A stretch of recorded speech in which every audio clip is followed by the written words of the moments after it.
Une fille et un garçon, est-ce que c'est pareil? À première vue, non. Un garçon, une fille, ça n'est pas pareil. C'est même différent. C'est différent ici quand c'est petit. Ça devient encore plus différent là quand ça grandit. Et surtout, c'est différent dedans. Mais pour certains, une fille et un garçon, ce serait différent non pas parce qu'ils ont des corps différents, mais parce que les parents, la famille, la société, l'école, tout le monde les oblige à être différents.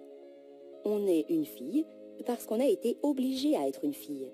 On est un garçon parce qu'on a été obligé à être un garçon. Et comme ils sont différents, ils ne sont pas égaux. Il y a alors pour certains un problème, celui de l'inégalité garçon-fille, qui devient plus tard l'inégalité homme-femme. Comment résoudre ce problème? En rendant une fille et un garçon totalement indifférents, et donc similaires. Il faut faire comme si un garçon et une fille c'était pareil. Et faire en sorte que les parents, la famille, la société et l'école arrêtent d'obliger un garçon à être un garçon et une fille à être une fille. Mais les parents, la famille et la société ne comprennent pas pourquoi il faut détruire ces mauvais réflexes. Alors certains se sont dit que l'école serait le meilleur moyen. À l'école, loin des parents et de la famille, on va apprendre à mélanger tout ce qui peut être fille ou garçon. Oui, un papa peut porter une robe et mettre du rouge à lèvres. Oui, les filles peuvent conduire des camions.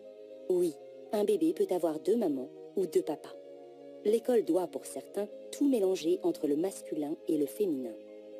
Comme ça, c'est plus facile. Si c'est mélangé, c'est tout pareil. Donc, c'est l'égalité. Il n'y a donc plus de problème.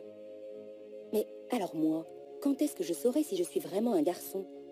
Bah voilà, à force de tout mélanger, de faire comme si tout était pareil, un garçon ne sait plus s'il est vraiment un garçon, une fille ne sait plus si elle est une fille. A-t-on réglé le problème de l'égalité? Non, on a juste créé un autre problème, celui de l'identité. Nous ne voulons pas d'une école qui embrouille les enfants. Nous voulons que nos enfants apprennent à lire, à écrire et à compter à l'école. Nous voulons une école qui forme leur esprit critique par la culture. Laissez les filles être des filles. Laissez les garçons être des garçons.